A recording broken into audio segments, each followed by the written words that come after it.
Welcome to the 107th Ravens, pilot. I'm Lieutenant Samza, squadron leader. As you know, the Aquitaine is now en route to the Gamma Draconis system. The details of the situation there have been classified at the highest level, so I'm as much in the dark as you are. The Admiral will brief the crew when we reach 3rd Fleet headquarters in Capella. The 107th is a heavy assault squadron, so our fighter of choice is the Hercules Mark II. Implementing advances in fusion drive technology, the Mark II improves the assault fighter's speed and maneuverability without sacrificing loadout. The Herc has only 2 missile banks, but its ordnance capacity is greater than the Myrmidons. The original Herc won the Great War, so we're proud to carry on the tradition. I recommend that you review the Herc 2 training modules before the Aquitaine arrives in Capella. These modules review advanced tactics, such as countermeasures and energy management. The Herc 2 is slower than the Myrmidon you've been flying with the 53rd, so learn how to evade missiles and equalize shields. These skills will help you push your fighter to the limits. Master them, and the life you save may be your own. According to your file, you are now authorized to use the GTW-5A Prometheus R, the GTM-19 Harpoon, and the GTM-4 Hornet missile. The Prometheus R is a retrofit of a cannon developed during the Great War. After the Alliance lost contact with Earth, we lacked materials required for mass production, so engineers developed this retrofit version. The Prometheus packs a bigger wallop than the Subak HL-7, but it will drain your power reserves with extended use. The Harpoon and the Hornet are both aspect-seeking missiles. While the Harpoon fires individual warheads, the Hornet launches a swarm of 4 projectiles, 8 if you're in double-fire mode. The training modules cover the proper technique for firing aspect-seeking missiles, so be sure to review that section carefully. That's all for now, pilot. The Aquitaine will arrive in Capella in 4 hours. That's right. It's time for training! Welcome to Training Simulator Module TSM-107M, Advanced Qualification for the Hercules Mark II Heavy Assault Fighter. This module has been designed to acquaint pilots with communication systems, countermeasures, and aspect-seeking missiles. Welcome to Module TSM-107M, pilot. Don't touch the controls until you are told to do so. You will fail this session if you do not follow instructions carefully. Let's begin with messaging. For Class A qualification, you learned how to call in a support ship to rearm and repair subsystems. Now, we'll show you how to give orders to pilots under your command. Our target for this simulation will be an Argo-class transport. Target the transport. Use your hostile targeting. Good. Now you'll call in your reinforcements. Press the communications key to bring up the messaging window. Select reinforcements. Then, select the wing you want to call in. Epsilon wing is your only option, so hit the 1. Well done. Confirm that you still have the transport targeted. Now have Epsilon wing destroy the transport. Press the communications key to bring up your messaging box again. Roger that, sir. Engaging your target. Select 2 to transmit your orders to a specific wing. Then hit 1 to choose Epsilon wing. But well done, pilot. Let's try this again. Now, press the 1 key, and Epsilon will destroy your target. Order Epsilon wing to destroy Transport 2. Yes, sir. We'll Do take you him remember down. your previous instruction? If not, consult the directives list. Good work. Be aware that fighter wings are less effective against larger targets.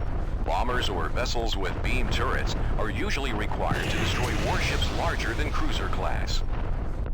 Also note that reinforcements are not always available, and you will have authorization to issue orders only to specific wings and ships. Now, let's order Epsilon wing to depart. Press the communications key to bring up the messaging window. Select 2 for wing and 1 for Epsilon. You don't have to tell me Finally, twice. press 0 for depart. Farewell. Excellent work. As you gain experience in combat, using the communications interface will become second nature. All right, pilot, now it's time to learn about countermeasures. When you launch a countermeasure, you present a new target for pursuing missiles. In theory, the missile should hit the countermeasure instead of ripping a hole through your hull. Useful last mission. You need to use countermeasures to survive in battle, but you'll soon learn this tactic does not always work. Noted last mission. For this exercise, we'll bring in a Leviathan-class cruiser. The cruiser will now launch missiles at you. Press the countermeasures key to evade the missiles. Immediately increase your forward velocity to maximum and move away from the pursuing missiles. Punch your afterburners to gain that extra burst of speed. A yellow triangle will appear on your HUD, indicating the vector of the missile's approach.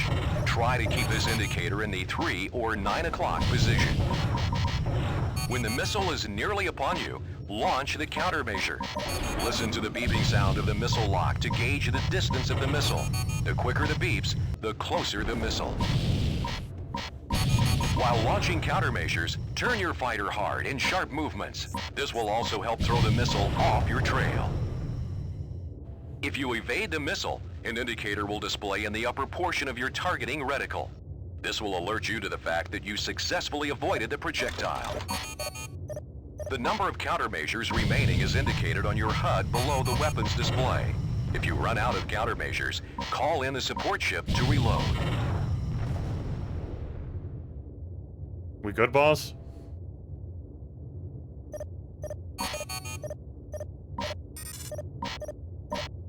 That's enough for evading missiles. Okay. Now, let's practice firing them. Your Hercules Mark II heavy assault fighter is armed with 2 banks of harpoons. Unlike heat seekers like the Rockeye, you must acquire a lock on your target in order for an aspect seeker to home. However, the aspect seeker is well worth the effort because its homing ability is much stronger. If a heat seeker loses track of its target, chances are it will not reacquire lock. Aspect seekers, on the other hand, will track their targets until they detonate. Transport 3 is now entering. Let's take this opportunity to learn another targeting control. That's some good rotation. You have a reticle targeting control that will acquire the nearest object inside your reticle. Maneuver your fighter so that my ship is centered on your HUD. Good. Now use the reticle targeting control to target my fighter. Well done. Now, target Transport 3 using the reticle targeting control. Make sure the Excellent. Now, let's see how you do with those harpoons.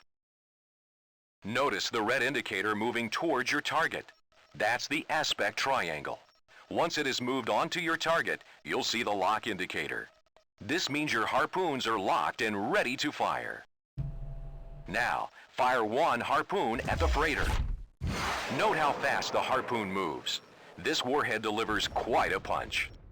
A round of harpoons can be fired every 3 seconds. Fire another round and note the countdown timer in your weapons gauge.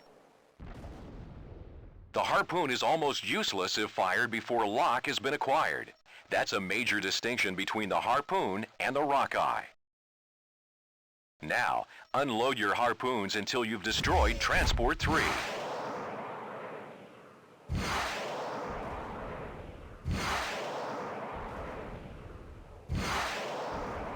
Ta-da! I said... Excellent job. Ta-da! Let's see how you do against moving targets. In order to gain aspect lock on a moving target, you must keep the target's lockbox in a fixed position inside your HUD reticle.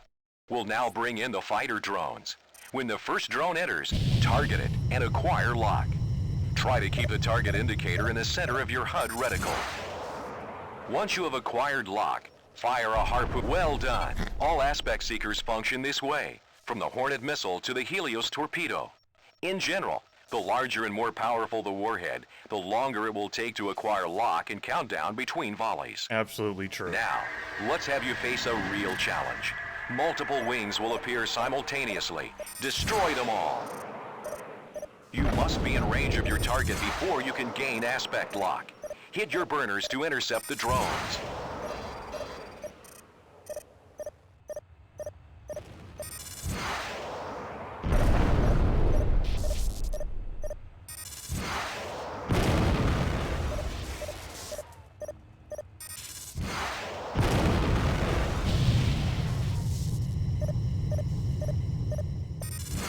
Fairly potent, as you can see.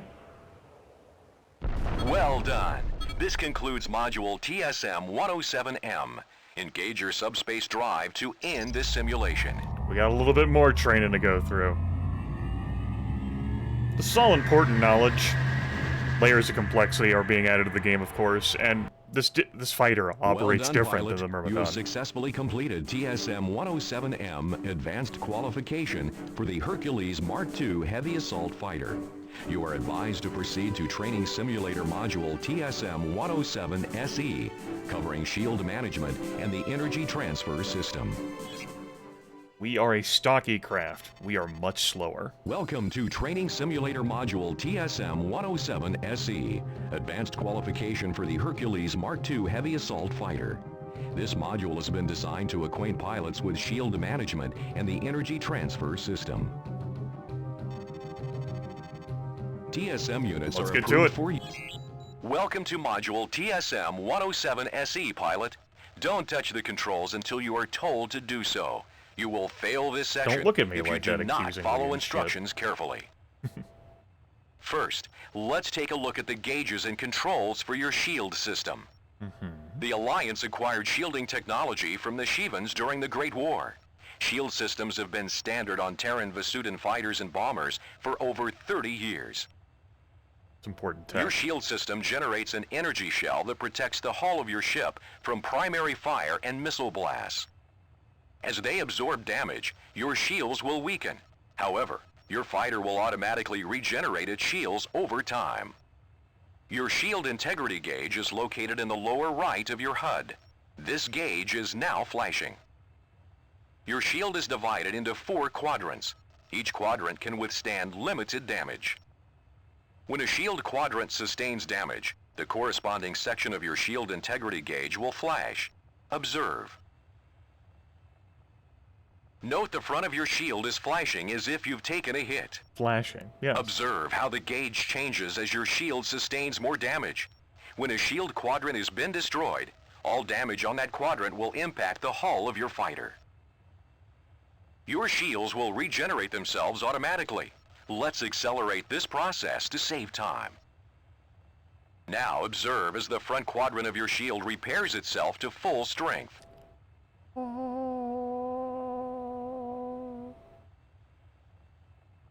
Accelerating the process. Yep.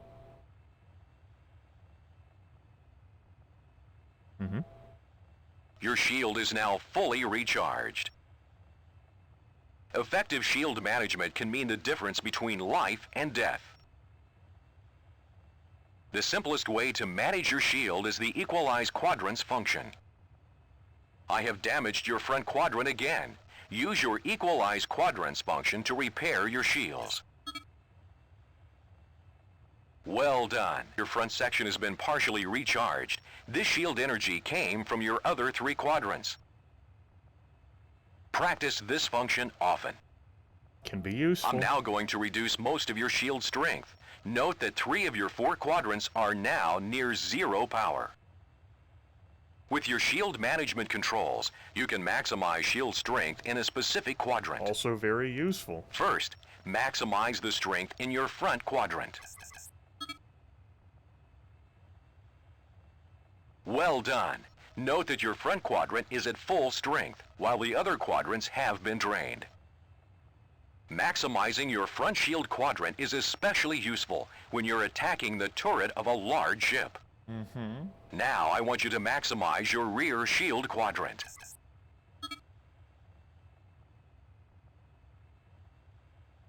If you're pursuing an important objective and are being attacked from the rear, maximizing your rear shield quadrant can deflect the gunfire of your pursuer. Now, equalize quadrants again to distribute shield energy evenly around your ship. We will conclude this module with an overview of your Energy Transfer System, or ETS. In the lower right of your HUD are 3 bar gauges labeled G for guns, S for shields, and E for engines. Indeed.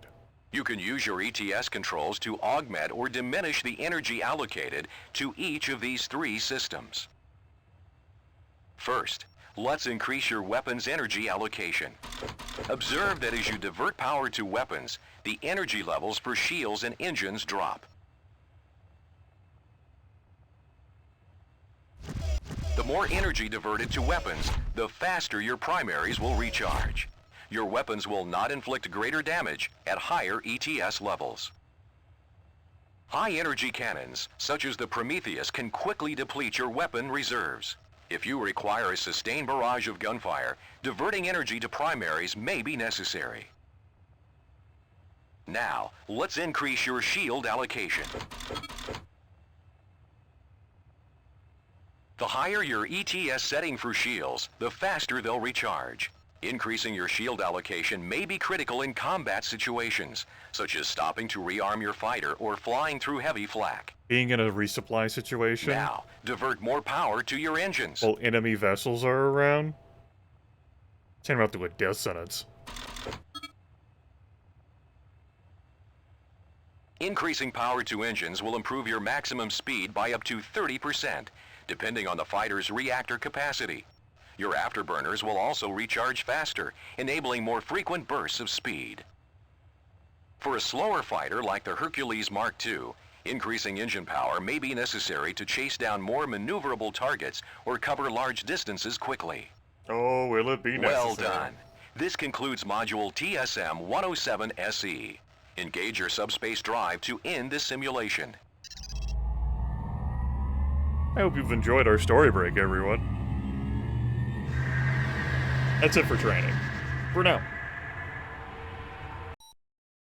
Congratulations! You have successfully completed TSM-107-SE Advanced Qualification for the Hercules Mark II Heavy Assault Fighter. We're qualified now, folks. Woo! Next time. What's going on? See you then.